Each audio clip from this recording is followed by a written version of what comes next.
주님께서 여러분과 함께 요한이 전한 거룩한 복음입니다.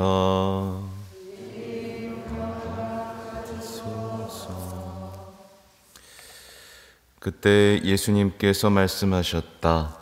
내 양들은 내 목소리를 알아듣는다.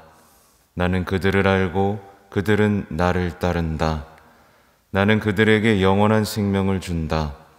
그리하여 그들은 영원토록 멸망하지 않을 것이고 또 아무도 그들을 내 손에서 빼앗아 가지 못할 것이다. 그들을 나에게 주신 내 아버지께서는 누구보다도 위대하시어 아무도 그들을 내 아버지의 손에서 빼앗아 갈 수 없다. 아버지와 나는 하나다. 주님의 말씀입니다.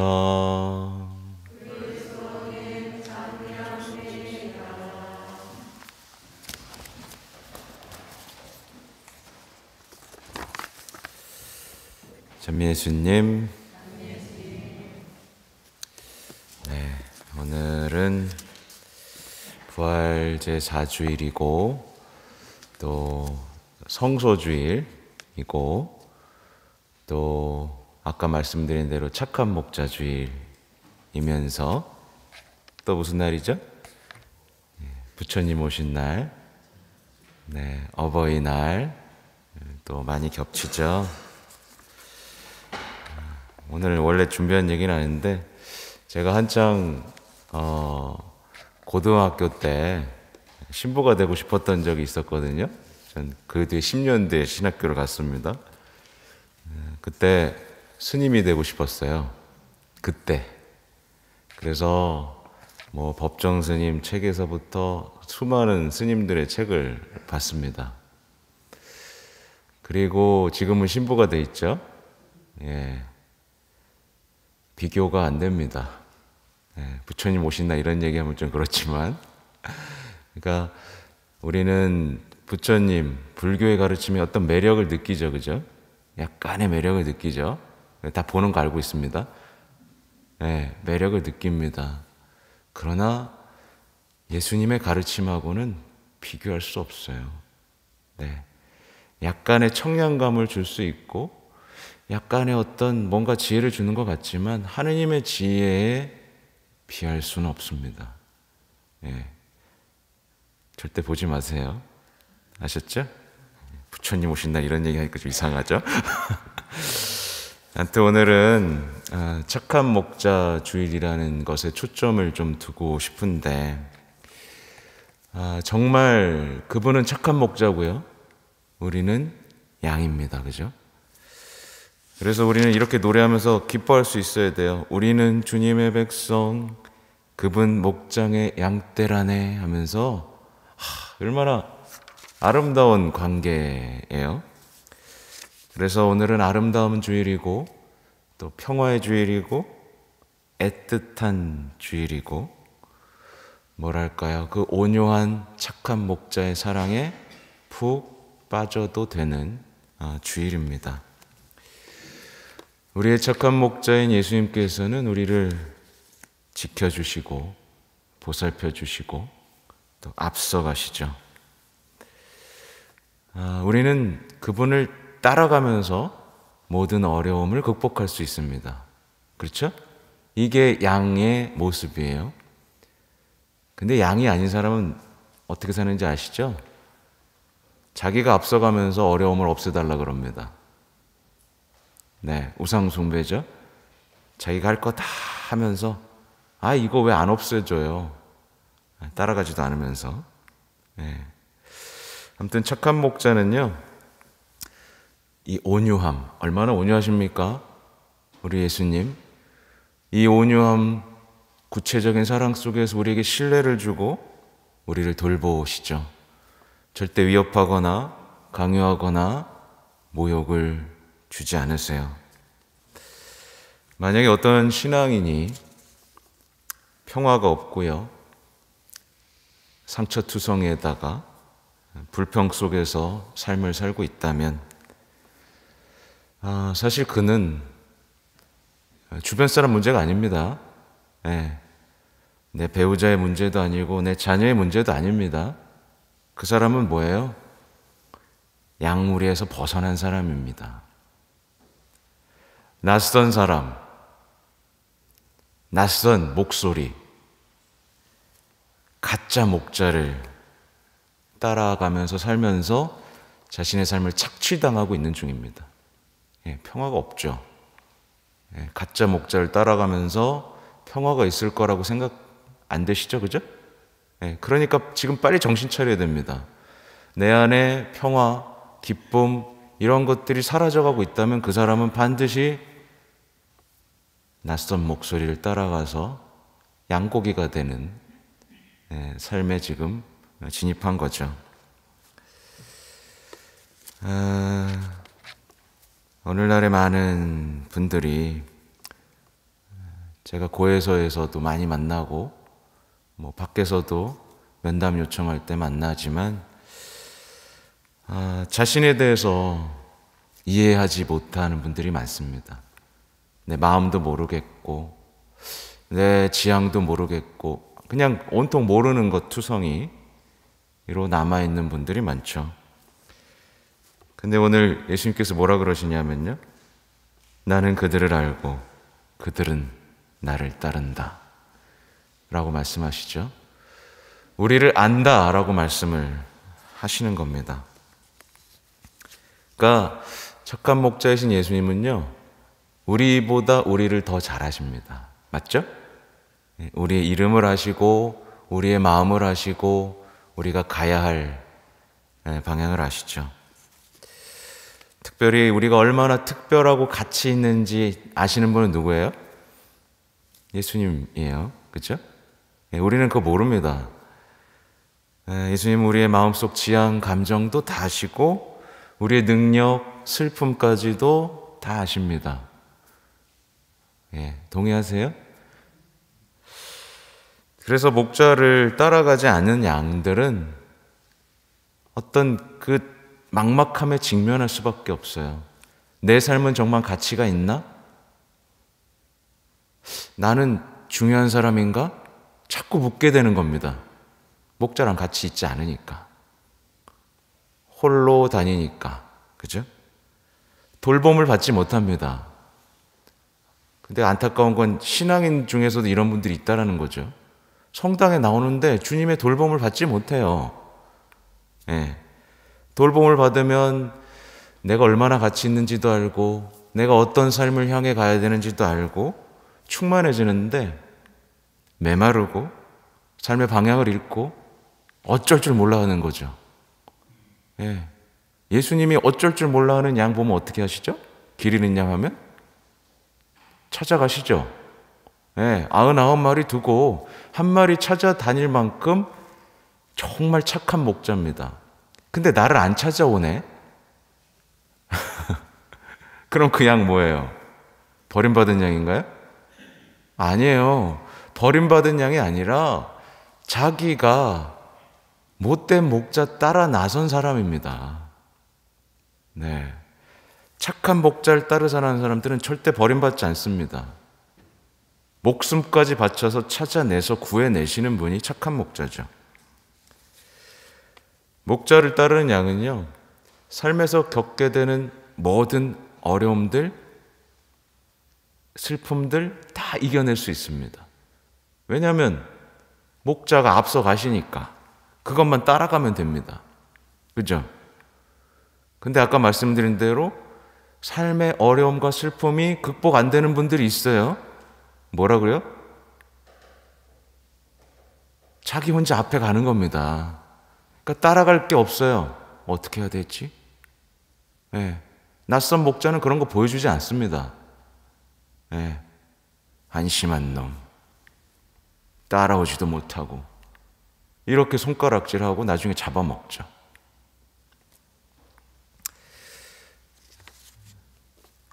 안타깝게도 오늘날의 많은 신앙인들이 착한 목자를 따르지 않습니다.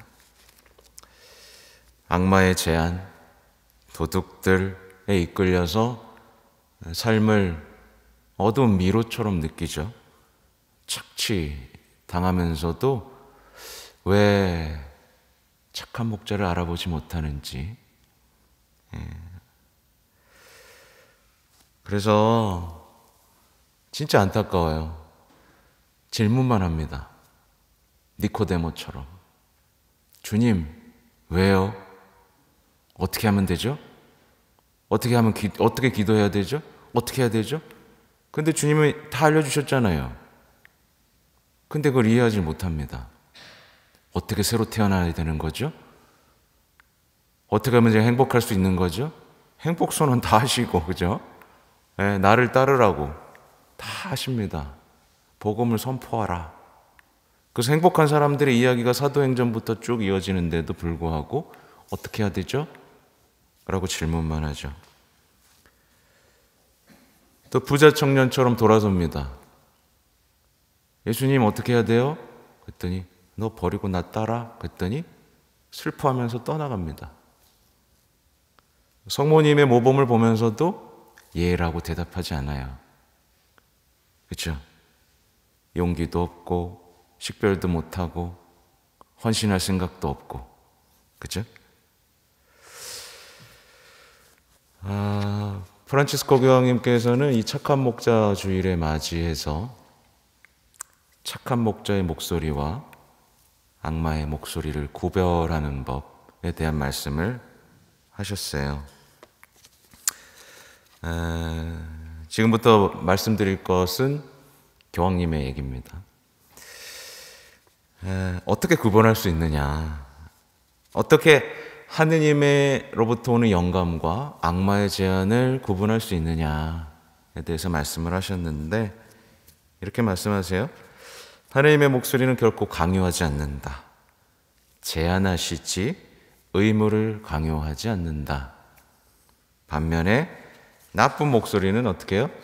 유혹하고 공격하고 강요한다.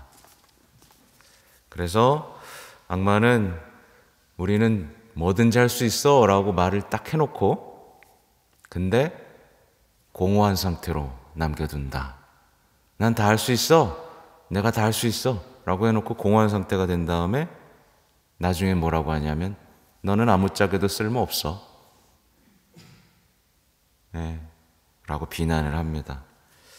근데 하느님의 목소리는 따라가다 보면 우리의 잘못을 바로잡아 주시고 용기를 북돋아 주시고 위로해 주신다는 거죠. 원수의 목소리는 현재를 못 살게 한다고 해요. 현재에서 자꾸 벗어나서 미래에 대한 두려움에 사로잡히거나 과거의 슬픔에 집중하게 만든다고 합니다. 어떡하지? 어떡하지? 아니면 미워. 그러니까 미래나 과거에 붙잡혀 있는 거죠. 그 쓰라렸던 내 상처, 잘못, 나쁜 기억 속에 살게 만드는 거예요. 근데 하느님의 목소리는 현재를 살게 만든다고 합니다. 그래서 너는 지금 착해질 수 있어. 너는 지금 구체적인 사랑을 할 수 있는 사람이야. 이렇게 얘기하고 후회와 미련을 포기하게 만드는 겁니다. 그 사람은 이제 후회하지 않아요. 미련도 두지 않습니다. 그래서 지금을 가장 아름답게 살도록 만듭니다. 네. 근데 부부싸움하면 맨날 옛날 얘기하죠, 그죠? 미래에 대한 걱정 때문에 옛날 얘기합니다. 그죠? 하느님에게서 오는 질문은 이렇다고 해요. 무엇이 나에게 유익한가? 근데 유혹자는 나에게 어울리는 건 뭔가? 이걸 좀 말아듣기 어렵죠? 그러니까 말하자면 나가 중심인 겁니다. 유혹자는 너를 위해서 살아. 너 중심으로 살아. 너의 충동, 너의 욕구가 중요해. 너의 자유가 중요하다고. 그리고 지금 즉시 해. 이렇게 말한다고 해요. 근데 하느님의 목소리는 값싼 싸구려 행복이 아니라 참된 선, 평화를 주기 위해서 나를 넘어서라고 얘기한다고 합니다. 예. 아무튼 너무 빠르게 우리에게 뭔가 뭐랄까요? 뭔가 너무 좋은 거 있잖아요. 갑자기 확 좋은 거, 야 이렇게 하면 좋아. 이건 대부분 악에서 옵니다. 악마는 처음에는 막 좋은 걸 주는 것 같다가도 나중에는 계속해서 어두움 속에 빠지게 만들죠. 그 다음에 결국 이렇게 말한다고 합니다. 너 자신을 닫아버려. 너 아무도 이해 못 해주잖아. 예. 그러면서 고립되게 만든다고 합니다. 그러니까 우울증이 오죠. 예. 아무도 이해 널 못해. 근데 하나님을 따라가면 어떻게 되느냐? 더 마음을 열게 됩니다. 고립되지 않아요. 더 많이 이해하게 되고 그 사람을 보호하게 되고 내가 어떤 부르심을 받았는지 내가 더 커지는 겁니다. 그죠? 나를 버렸는데 내가 더 커지는 체험인 거예요. 예수님이 목숨까지 버렸지만 지금까지 우리의 사랑을 주는 것처럼 이렇게 되는 거죠. 서로 신뢰하도록 만드는 겁니다. 지금 내가 점점 더 불신이 커지고 있는지, 예를 들면 많은 분들이 TV 켜고 정치인들 다 똑같아 뭐 이렇게 얘기하잖아요. 그게 아니라 주변 사람들의 신뢰가 더 커진다면 하나님의 목소리를 듣고 있는 거예요. 착한 목자의 목소리 우리 들어야 되죠. 그죠? 반드시 들어야 되는데 알아듣기 위해서는 기도해야 합니다. 그렇죠? 정말 헛된 기도 말고 아까 말씀드린 대로 나 이렇게 가고 있으니까 나 도와주셔야 돼요. 이 기도 말고 그분을 내 목자로 느끼면서 그분에게 친밀함과 그분의 보살핌을 느끼면서 내가 정말 갈 길을 잘 가고 있는지, 제가 어떤 방향으로 가야 되는지, 내가 가고 있는지, 그죠? 이걸 살펴봐야 돼요. 그러니까 기도를 하면서 잘 보셔야 됩니다. 기도를 하면서 예수님하고 친밀해지고 있고 애틋해지고 있는지 잘 보셔요. 그분에 대한 신뢰가 커지고 있는지를 잘 보셔요. 애틋해지고 사랑이 많아지고 신뢰가 커지는지를 보셔야 기도가 잘 되고 있는지 안 되고 있는지를 알 수 있어요. 근데 기도를 하면서 냉랭한 겁니다. 친밀함도 없어요. 신뢰는커녕 싸우고 앉았어요. 물론 그런 과정이 필요합니다. 처음에는 정말 예수님하고 싸워야 돼요. 내가 너무 크니까. 정말 그런 가운데 결국 씨름하다가, 그죠? 새벽까지 씨름하잖아요, 야곱이. 그렇게 씨름하다가 결국 주님을 만나는 겁니다. 아, 주님이시군요. 주님은 나의 목자십니다. 저를 푸른 풀밭으로 이끄십니다. 그래서 행복한 양이 되면 됩니다. 그죠? 뭐 그렇다고 해서 양이 평생 좋은 길만 가나요? 그건 아니죠. 때때로는 이리때로 보낸다고 말씀하시잖아요. 이리때 가오는 대로 보내는 것처럼 너희를 보낸다. 물론 너무 완전한 평화만 있는 건 아닙니다. 그러나 그 어려움 속에서도 그 양들은 목자와의 기억 때문에 평화를 잃지 않아요. 그죠? 목자가 어떻게 했는지 다 기억하고 있습니다.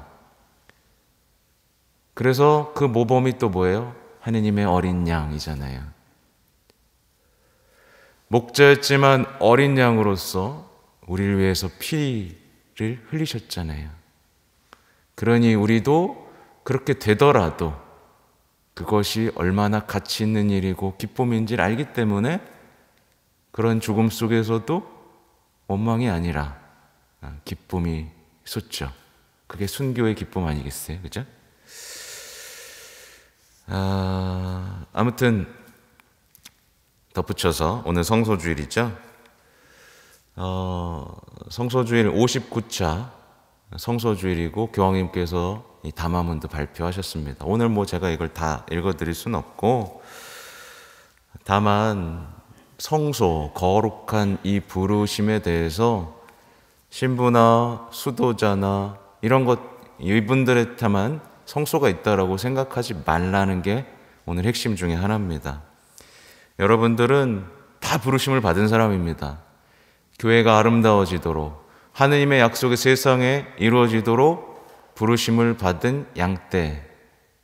그죠? 서로를 보호하고 아껴주도록 부르심을 받았습니다. 근데 이 세상은 지금 서로를 파괴하고 있어요. 그죠?